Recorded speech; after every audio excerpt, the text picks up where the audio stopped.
วันที่ 12 กุมภาพันธ์ 2026 นี้สหายพลเอกคำเลียง อุทาไกรสอนกรรมการกรมการเมืองศูนย์กลางภาครัฐมนตรีกระทรวงป้องกันประเทศพร้อมคณะได้ลงเคลื่อนไหวสุกยูโครงการฟื้นฟูสนามบินลองแจ้งเมืองลองแจ้งแขวงไซสมบูรณ์มีสหายบุญผองคำมณีวงศ์เลขาคณะบริหารงานภาคเมืองลองแจ้งมีคณะประจำภาคเมืองกรรมการภาคเมืองกองก่อสร้างฮักฐาน 913 พนักงานหลักแรงพร้อมด้วยอำนาจการปกครองบ้านลองแจ้งเข้าร่วม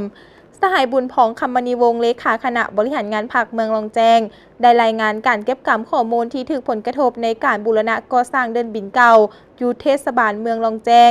ในเบื้องต้นได้แต่งตั้งคณะรับผิดชอบลงศึกษาอบรมการเมืองแนวคิดให้ประชาชนไกลเกลี่ยผลกระทบให้บรรดาครอบครัวที่อาศัยอยู่ในขอบเขตเดินบินมีทั้งหมดจำนวน52ครอบครัว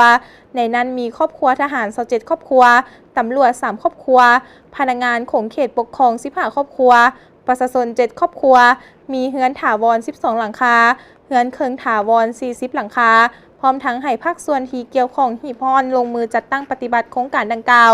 ตามแผนเวียกงานที่ได้กำหนดไว้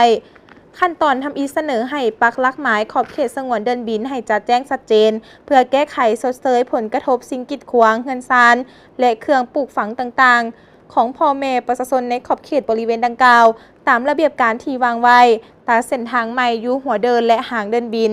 เพื่อให้พ่อแม่ประชาชนมีความสะดวกในการไปมาและรับประกันความปลอดภัยห้อยซ้อนห้อยโอกาสนี้สหายพลเอกคำเลียง อุทาไกรสอนรัฐมนตรีกระทรวงป้องกันประเทศก็ได้ให้ทิศซี่น้ำเป็นต้นแมนเน้นนักให้คณะพักแขวงคณะพักเมืองศึกษาอบรมการเมืองแนวคิดให้ประชาชนผู้ที่ได้รับผลกระทบจากโครงการดังกล่าวให้รับรู้และเข้าใจโครงการพัฒนาสนามบินลองแจ้งพร้อมทั้งสืบต่อให้ภาคส่วนที่เกี่ยวข้องเอาใจใส่สุกยูโครงการฟื้นฟูสนามบินแห่งนี้ให้สำเร็จตามแผนการที่วางไว้เพื่อนำไปสู่ผลประโยชน์ให้ประเทศชาติก็คือประชาชนลาวบรรดาเผ่า